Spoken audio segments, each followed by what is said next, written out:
Alright, welcome to Mr. Nelson's YouTube video over ordering. Alright, so today in class what we did is we learned how to compare and order decimals. Okay?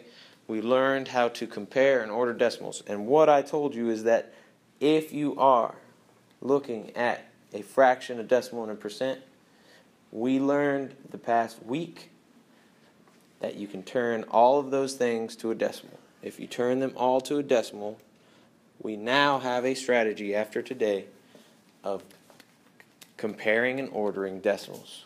Alright? Our strategy today included 3 steps.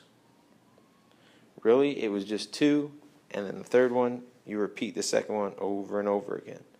Step 1 was to line up your decimals, just like you did in elementary school when you were adding and subtracting decimals. You lined up your decimal point.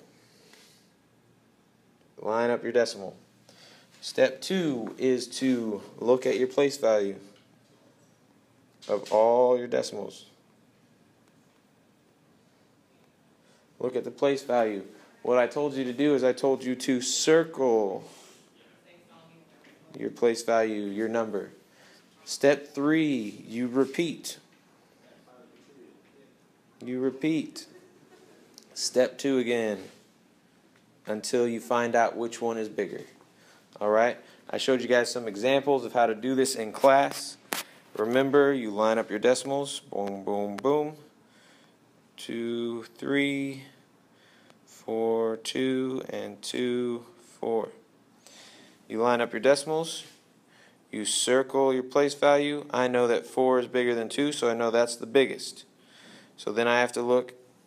Now that I know that this is the biggest, if I'm putting in order, ascending order, least to greatest, I know that this one would be the third number choice. Alright, now I look at the next number. Well, since this one's already taken, I'm going to mark it out. So now I'm looking, the 2 was the same for both the top and bottom one, but the 3 and 4 are different. Well, I know that 4 is bigger than 3, so I know that this is the second one, and then this would be the first. If I was doing ascending order, ascending is least to greatest. So 0.23 is the smallest, 0.24 comes next, and then 0.42, or 23 hundredths, 23 hundredths, then 24 hundredths, then 42 hundredths. Place value is very important.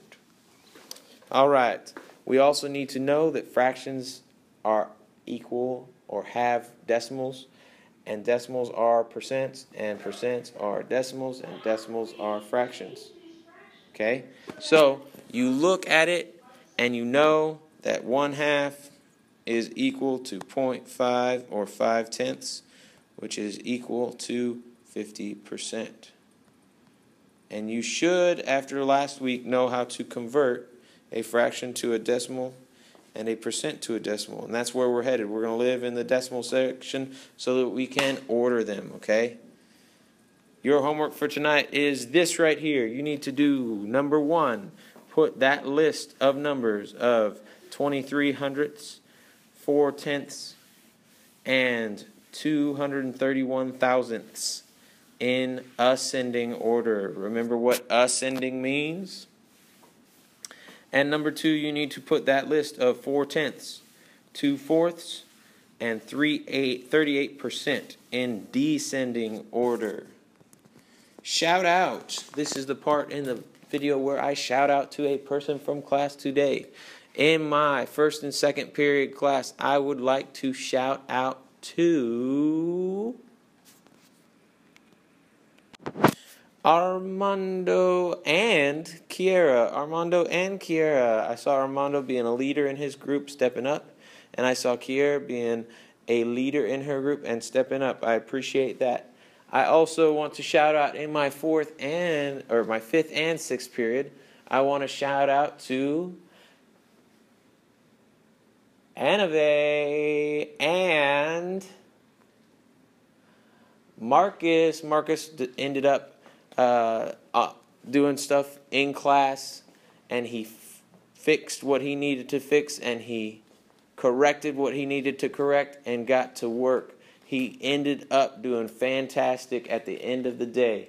I also want to shout out to in my 7th and 8th period class, Kylie. Kylie was on top of answering questions. She was doing what she needed to do. I also want to shout out in my 7th and 8th period class to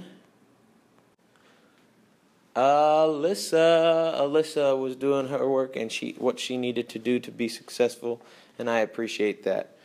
Hopefully you guys do these 2 questions and you put them in order, what it asks for, and I will see you tomorrow.